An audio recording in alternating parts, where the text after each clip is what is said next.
Olutalo Lubaluseewo wakati wa minisita omubeezi owa Kampala Kabuye Kyofatogabye n'omusumba Bugingo o House of Prayer International Ministries bano nembiranye evudde ku kugemesa abantu ku COVID-19 kubuuzaako gy'osinzidde weebali nnyo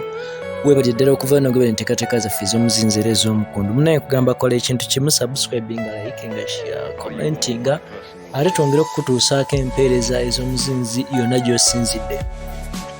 Kakati amawulire agongedde okulabika nga gasattira wano ne wali gega minisita ono gwe nkutegeezezza omubeezi owa Kampala Kabuye Kyofatogabye avuddeyo n'agenda mu maaso okulabika nga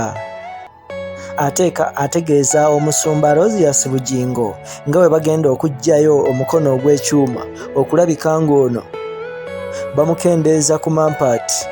omuganda gagamba ageegoloza omukadde nga anaawanvuwa. Bano okusinziira wakati ku minisita ono Kyofatogabye agamba nti omusumba Bugingo yayimye wali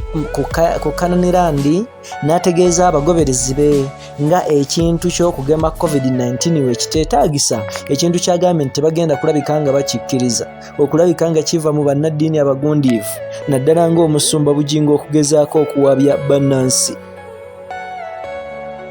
N'olwekyo wano n'agamba nti mbagirawo obukiiko bwonna bugenda kulabika nga butuula okusala entotto butya ate bwe bakuba ku nsolobotto omusajja mukulu ono agenza okulabika nga yeegirisa ng'ekigotta entula we kituuka ku kwagala okumenya ebiragiro bya minisitule y'ebyobulamu kw'ossa n'ebiragiro bya pulezidenti ebyokukubiriza abantu bonna okugenda mu maaso okulabika nga bagemebwa. Wabula ffe nga Kampala Media TV definitely tuganye okulabika nga tusala ogwakawala nga tetunawulira gwakalenzi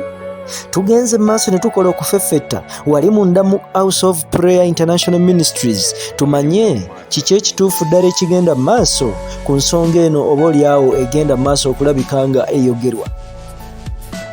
Wabula tusobodde okukebera mu samonzi zonna mu bugenderevu obw'ekitalo okugezaako okuwuliriza kigambo ku kigambo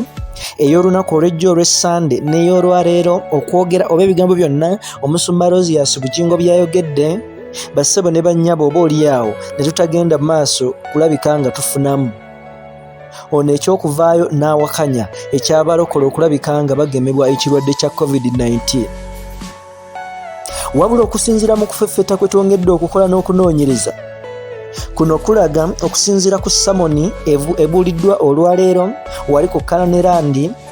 bano embiranye yaabwe weesibuka era weeva bye bigambo omusumba Bugingo ye kye yavuddeyo n'awakanya kwe kufuula ekkanisa ebifo by'ekkanisa ebifo awagemerwa. N'olwekyo wabaawo ekintu yawakanyiza okubanga ebifo by'ekkanisa oba church premises tebagenda genda mu maaso kulabika nga bazigemeramu bantu olw'ensonga ze zaawa of course era nga wano we wavudde emberebezi eviiriddeko bano ababiri gwampuliriza naawe andaba okugenda mu maaso okulabika nga olutalo lwongera okukwajja. Okusinziira ku bigambo by'omusumba Bugingo ategeeza nti nno bano ab'obuyinza wakati mu kibuga eky'e Kampala bagenze mu maaso okulabika nga bamukubira amasimu okuva kumpi olw'omukaaga n'olw'essande lwonna nga bamutegeeza nga wateekeddwa okufuula Kananirandi ekifo we bagemera abantu n'olwekyo abantu abajja mu kkanisa ye bateekeddwa nga buli atali mugeme bagezaako mugema.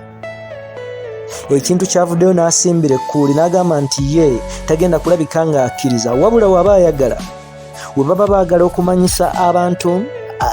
ebifo we bagemera yagamba bawe empewo ya bwereere ku mikutu gye gyonna egy'empuliziganya bajje bategeeza abantu we bagemera abantu wabula nga tebeeyambisa kifo kye eky'ekkanisa kubanga wo wabeerawo kusaba tewabeerawo kugemesa bantu.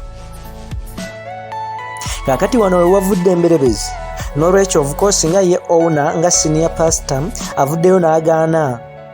bano okuteekawo vaccination center ku church ate nga ab'ebyobulamu oba ab'obuyinza bo bagamba bateekeddwa okulabika nga bateekawo center eya vaccination okusobola okulabika nga bagenda mu maaso n'okugema abantu kubanga kino ekifo kikuŋŋaanya abantu bangi. N'olwekyo bwebwe obutuufu bw'ensonga njagadde twongere okukolera okufeffetta ku nsonga ez'omuzinzi ze weetaaga okumanya yonna gy'osinzidde. Of course tuli ku ground okwongera okufeffetta kiggwerawa ani asinza munne amaanyi ku owner w'ekyaki n'ekifo ne ku w'obuyinza ne ku ali mu buyinza minisita ow'ekibuga ani agenda mu maaso alabike ng'awangula. Omu agonde ateekese ekiragiro kya munne mu nkola. Kola ekintu kimu bwe kiti: subscribinga, likinga, commentinga, sharinga, ffe twongere okukola okufeffetta okw'ekikugu yonna gy'osinzidde okulabika ng'otugoberera wano Kampala Media TV. Yenze Ssemaganda Moses Hope akutuusaako ensonga ez'omuzinzi.